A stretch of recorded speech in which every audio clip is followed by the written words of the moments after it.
Ton தேங்காயை என் சிரசின் மீது உடைத்து அதுபடியும் நீர் எடுத்து ஆராதனை செய்ய வேண்டுமா? மூன்றாவது பலி கேட்டாலே வித்தியாசமான பலி. எப்படி? தாய்க்கு தலைவலா இருக்க வேண்டும், இருக்க வேண்டும், 7 மாத கர்ப்பிணியாக இருக்க வேண்டும், குறிப்பாக திருவாதிரை நட்சத்திரத்திலே பிறந்திருக்க வேண்டும். இந்த 4 அம்சம் புரிஞ்ச பலியை நான் எங்கடா போய் கேடுவேன்? உன்னுடைய மனைவி தானே? உன்னுடைய மனைவி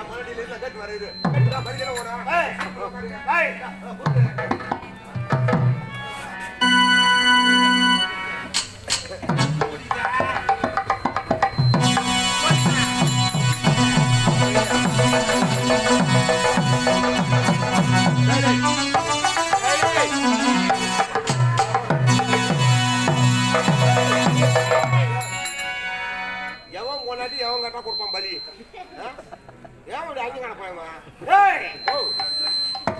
அந்த செல்லியனுக்கு கட்டுப்பட வேண்டும் என்றால் நீ தப்பு பண்றேன். என்ன தப்பு பண்ற? நம்ம வீட்டு தோட்டத்துல கீரை இருக்குது, அடுத்த வீட்டு கீரைக்கு நம்ம கிள்ளி கிடக்கணும்.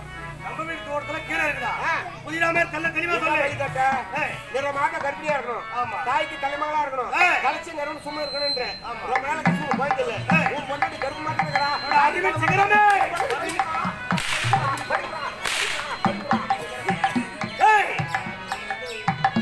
ஆசைமணி மருதியாக வழிபடுத்த சொல்றேன். அவள் யார்? 21 ஆண்டு காலம் என்னோட சந்தோஷமாக வாழ்ந்தவள் என் ஆசை மனைவி. அது மட்டுமல்ல, அவள் கருவிலே சுமந்திருப்பது முறைப்படி என்னுடைய வாரிசாகும். அதை அடிக்க சொல்றேன். இந்த கோயிலை போனா எல்லாரும் கோயில் பத்துக்கலாம், பலி கொடுக்க முடியுமாப்பா? அவளை பண்ணி ஆகணும். எல்லாம் எனக்கு ஒரு சந்தேகம், நீ கூட இருந்தே புலி வைக்கியோ அப்படின்னு ஒரு சந்தேகம். ஏன்னா பல வருடங்களுக்கு முன்பாக கொய்யா தோப்புல வக்கால தூக்கி போய் கதற கதற கற்பாய்ச்சி பண்ண மனசுல வச்சுக்கணும். ஐயா தப்பா நினைக்காது, நன்மை செய்யறதா வச்சுக்க. நன்றிவா நான் பேச்சு கேளு, உன்னை சேர்க்க வேண்டிய இடத்துல சேர்த்து விடுறேன். நன்மை சேர்த்து நீ சொல்வது போல என் மனைவி தாய்க்கு ஒரே வகை தலைவர்கள் தலைச்சங்கருடைய சுமந்து கொண்டிருக்கிறார்.